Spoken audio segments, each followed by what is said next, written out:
Сәлеметсіздер ме балалар? Бүгін біз сіздермен қазақ тілі 4-ші сынып 2-ші бөлім 66-шы сабақты өтетін боламыз. Сабақтың тақырыбы бізде табиғаттың таңғажайып құбылыстары, яғни сөз таптары.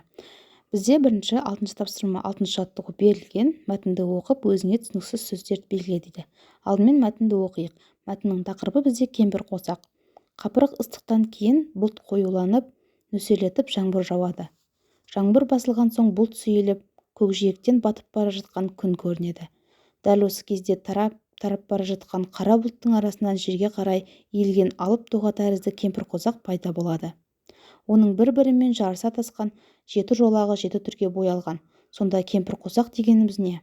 Аспан күмбезінде мұндай ғаламат қайдан пайда болады? Бұған себепші болған нәрсе бұлайша ақ болып көрінгенімен, шындығында 7 түстен тұратын жарық сәуле кәдімгі күннің жарығы екен. 6-шы тапсырма бойынша бізге кесте берілген, яғни сөзден кестедегі сөздердің мағынасын анықтап, сөздерді сөз таптарына қарай ажыратуымыз керек.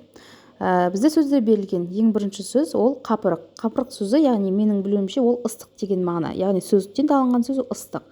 Бұл сын есім. Қандай ыстық? Сөз табына жататын осы сын есім. Одан кейін нөсерлету деген ол жаңбырдың қатты жауы менің білуімше. Ал сөзден алынған ол шелектеп құю деген, яғни етістік болады. Одан кейін сейілу деген ол кему, азаю деген мағынаны білдіреді. Ол сөз табына жататын болса, ол да етістік. Ал көкжиек дегеніміз, ол да көкжиек деген мағынаны білдіреді, зат есім болып табылады. Ғаламат деген ол менің білуімше керемет деген мағынаны білдіреді. Ал сөзден анықтағаным ғажайып деген сөз. Ол сын есім болады. Одан кейін бізде жолақ сөзі берілген. Менің білуімше жолақ сөзі сызық деген мағынаны білдіреді. Сөзден де алынған мағынасы сызық. Ал жолақ дегеніміз зат есім болады бізде. Ары қарай бізде 7-ші жаттығуда жұмбақ берілген. Осы жұмбақты жатқа жазып, шешуін тап дейді. Және түсініксіз сөздердің мағынасын анықта дейді.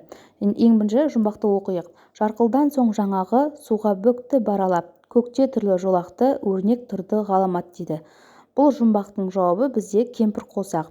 Енді бізде берілген 2 жұлдызшамен көрсетілген сөздің мағынасын табайық. Бөкті дегеніміз бұл жайлады, басты деген мағынаны білдіреді. Ал алап деген барлық өлке, барлық жер немесе бүкіл аумақ деген секілді мағынаны білдіреді.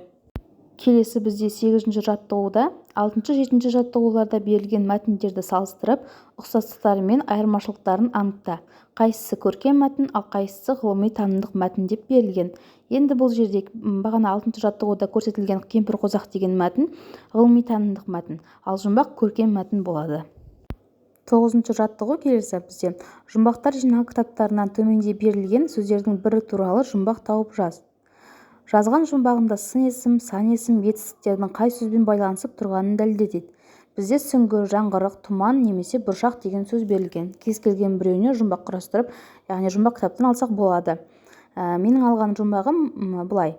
Қара таудың басында киік кетіп барады, қол аяғы бауырына тиіп кетіп барады. Жұмбақтың жауабы тұман. Бұл жердегі енді сөз таптарына талдайтын болсақ, қара деген бізде сын есім, киік зат есім, ал барады деген етістік болады. Келесі бізде 10-ші тапсырмада тірек сызбаны пайдаланып, сөз таптары қалай айтылатынына және олардың сұрақтарына назар аудар дейді. Сұрақтарына қарап, сол сөз табының қандай мағына білдіретінін айтуға бола ма? Болса, әрбір сөз табының ережесін шығарып көр дейді. Бізде бірінші беріліп тұрған сөз табы зат есім. Зат есім кім, не, кімдер, нелер деген сұраққа жауап беру арқылы заттың атын білдіретін сөз табы. Сан есім қанша, неше, нешінші деген сұраққа жауап беріп, заттың санын білдіреді. Ал сын есім қандай, қай деген сұраққа жауап беріп, заттың сынын, сапасын, түрін, түсін білдіретін сөз табы болып табылады. Келесі бізде беріліп тұрған етістік. Етістік не істеді, не қылды, қайтты деген сұраққа жауап беріп, заттың іс-қимылын білдіреді. Ал есімдік кім, не, қанша, кімдер, қай деген сұраққа жауап береді.